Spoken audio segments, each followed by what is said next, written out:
भारत रत्न सदैव अटल बिहारी वाजपेयी जी की 5वीं पुण्यतिथि के अवसर पर पंडित अटल बिहारी वाजपेयी फाउंडेशन के द्वारा आयोजित आज के इस कार्यक्रम में मंच पर उपस्थित भारतीय जनता पार्टी के प्रदेश के अध्यक्ष चौधरी भूपेंद्र सिंह जी,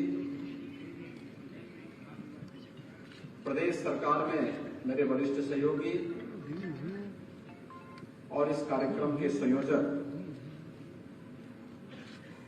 श्री ब्रजेश पाठक जी, प्रदेश सरकार के हमारे मंत्रीगण श्री सुरेश कुमार खन्ना जी, सूर्य प्रताप शाही जी, आशीष पटेल जी, गिरीश चंद्र यादव जी, राज्यसभा के माननीय सांसद डॉक्टर अशोक वाजपेयी जी, महापौर श्रीमती सुषमा करकवाल जी, प्रदेश सरकार के पूर्व उप मुख्यमंत्री और विधान परिषद के माननीय सदस्य श्री डॉक्टर दिनेश शर्मा जी, पूर्व मंत्री डॉक्टर महेंद्र सिंह जी,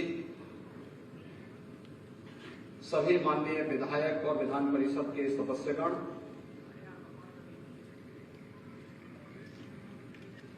पंडित अटल बिहारी वाजपेयी फाउंडेशन से जुड़े हुए सभी पदाधिकारीगण और उपस्थित भाइयों बहनों, आज हम सब भारत माता के महान सपूत भारतीय जनता पार्टी के संस्थापक अध्यक्ष के रूप में, जिनका एक लंबे समय तक मार्गदर्शन लखनऊ को, प्रदेश को और देश को प्राप्त हुआ, ऐसे अपने श्रद्धेय नेता अटल जी की 5वीं पुण्यतिथि पर उनकी स्मृतियों को नमन करने के लिए आज यहां पर एकत्र हुए हैं। मैं इस अवसर पर प्रदेश शासन की ओर से और उत्तर प्रदेश वासियों की ओर से सदैव अटल जी की स्मृतियों को नमन करते हुए विनम्र श्रद्धांजलि अर्पित करता हूं।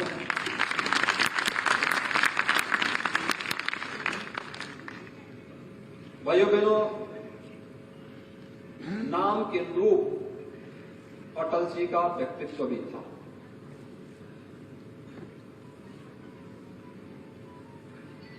और अगर कहें तो उनका व्यक्तित्व बहुमुखी था। वे एक पत्रकार भी थे, एक साहित्यकार भी थे।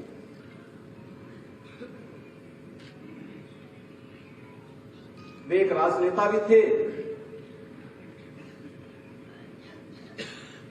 और भारत की आत्मा को झंकृत करने वाले एक जन नेता के रूप में उनका यशस्वी मार्गदर्शन इस देश को उस कालखंड में प्राप्त होता रहा जब राजनीति संक्रमण काल के दौर से गुजर रही थी। विपरीत परिस्थितियों में देश को एकजुट होकर के कोई भी नेतृत्व हो, जब देश की बात आएगी, हम राजनीतिक मतभेदों से ऊपर उठ करके देश के बारे में, देश के नेतृत्व के साथ खड़े होंगे। यह भी और नहीं जानता 1971 में जब भारत पाकिस्तान युद्ध के समय भारत की एकता की बात सामने आई तो सरकार के चीरहरण के लिए नहीं, बल्कि सरकार के साथ स्वर से स्वर मिलाकर के सरकार के कार्यों का समर्थन करने के लिए उस समय अटल जी ने उस समय की सरकार को पूरी तरह समर्थन दे करके भारत की एकता का संदेश दुनिया के मंचों पे दिया था।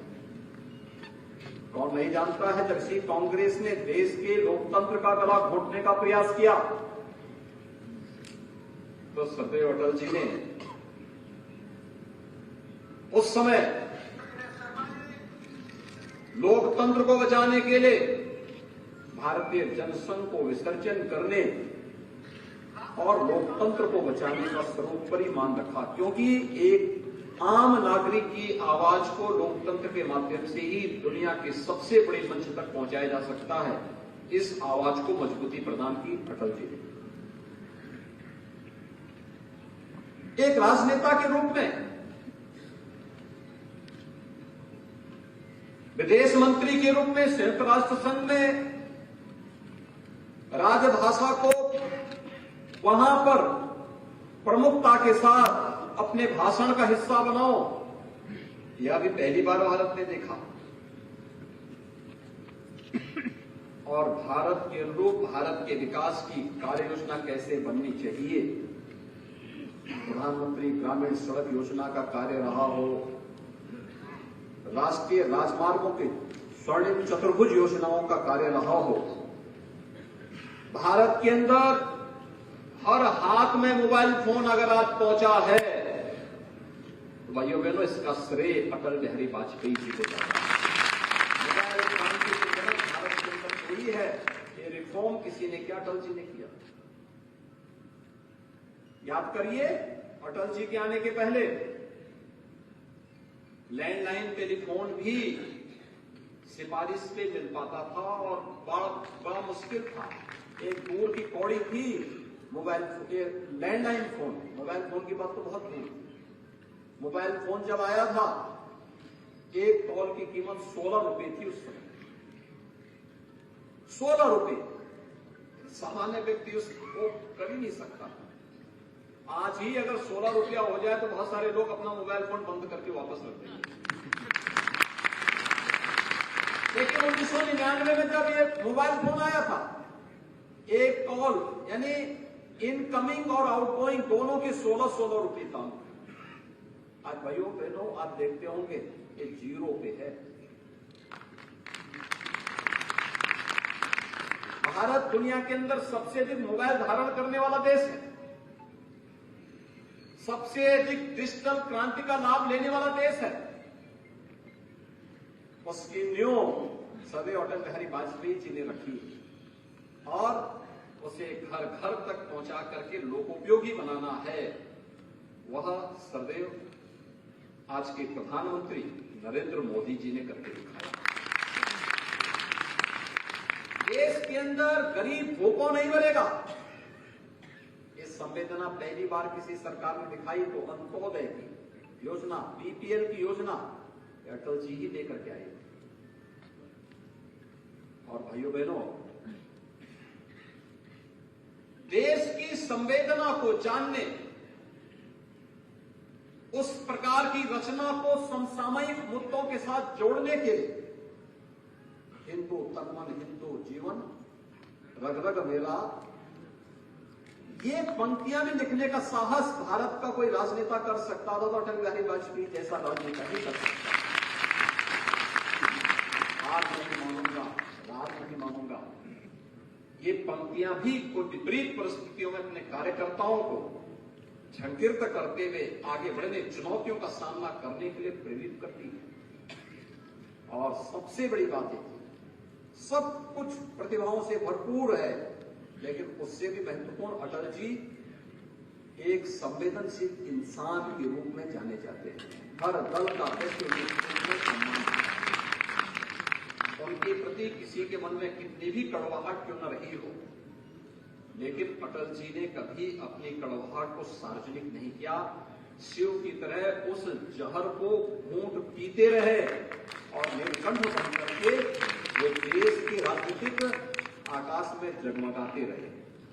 और यही परिणाम है कि आज सदैव अटल जी हमारे बीच में नहीं, ये उनकी 5वीं पुण्यतिथि है, लेकिन उनकी स्मृतियां हम सबके जीवन में बनी है। एक नई प्रेरणा देती है, नए राजनेताओं को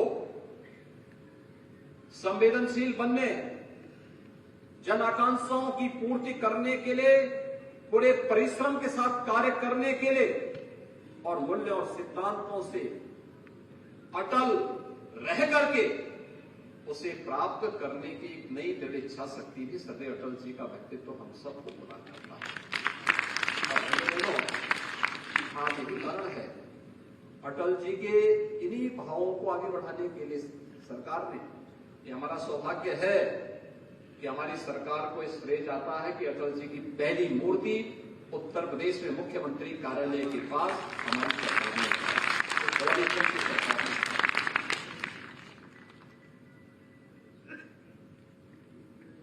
मूर्ति स्थापना के बाद कोरोना कालखंड में आदरणीय प्रधानमंत्री जी उस मूर्ति का लोकार्पण करने के लिए स्पेशली लखनऊ आए।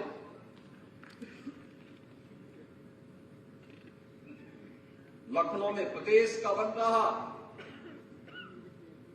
मेडिकल यूनिवर्सिटी, जिससे प्रदेश भर के सभी विश्वविद्यालय संबद्ध हैं, वह सदैव अटल बिहारी वाजपेयी जी के नाम पर समर्पित है।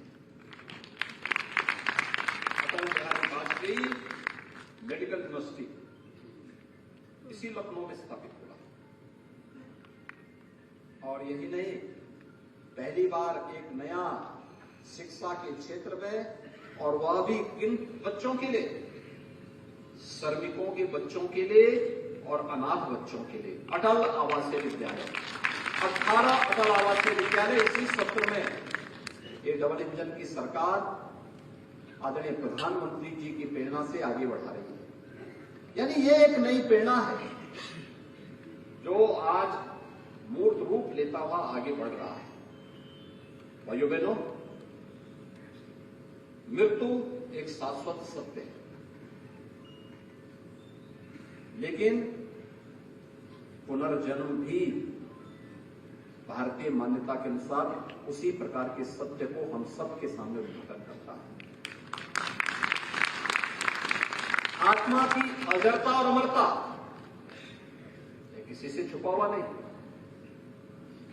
आज अगर लोकोपयोगी इतने कार्य हो रहे हैं, हर गरीब को फ्री में राशन की सुविधा का लाभ उपलब्ध करवाने का कार्य हो, गरीब के पास आवास की सुविधा देने का कार्य हो, हर घर में शौचालय देने का कार्य हो, हर घर में रसोई गैस का सिलेंडर देने का कार्य हो, ये जाति के नाम पर दुकान चलाने वाले लोग समाज को बांट करके अपनी राजनीतिक रोटियां सेकने वाले लोगों से पूछा जाना चाहिए, आज जिस गरीब को मकान मिल रहा है, क्या उसकी कोई जाति नहीं थी क्या?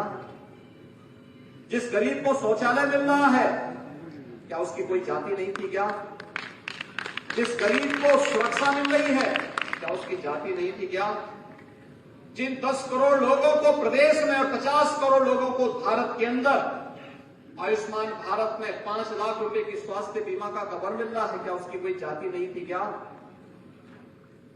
ये चीजें दिखाती हैं कि जो सपना और जो सिद्धांत पंडित दीनदयाल उपाध्याय जी ने दिया था, जो सपना कश्मीर के बारे में डॉक्टर श्यामा प्रसाद मुखर्जी ने देखा था, जिन कार्यों की नींव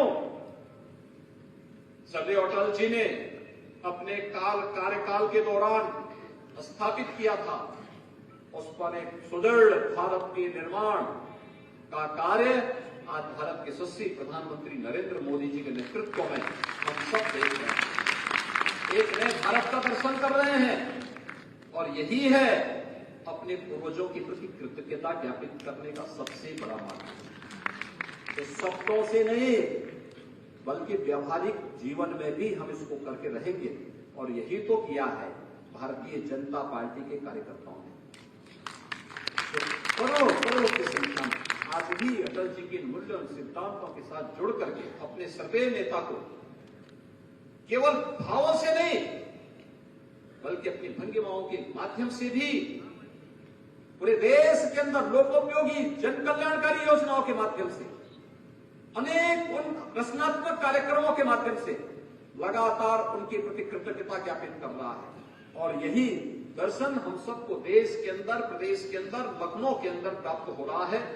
कि लखनऊ वासियों का, प्रदेश वासियों का सौभाग्य है कि सदैव अटल जी 1957 में बलरामपुर लोकसभा सीट से पहली बार सांसद बने, उत्तर प्रदेश के अंदर।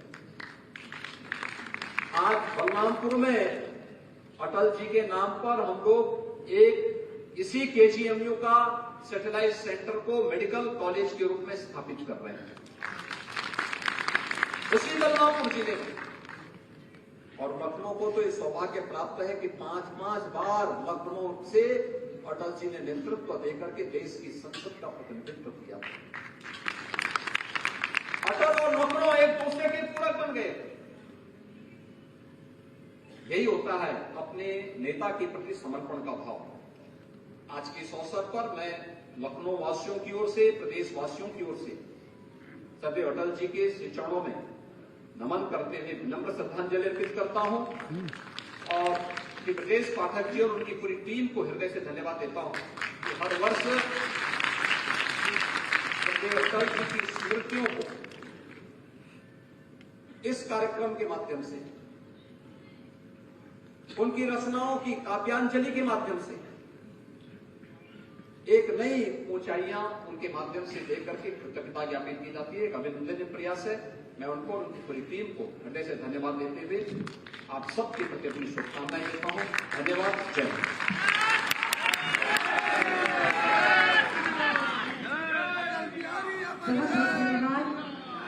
बहुत धन्यवाद।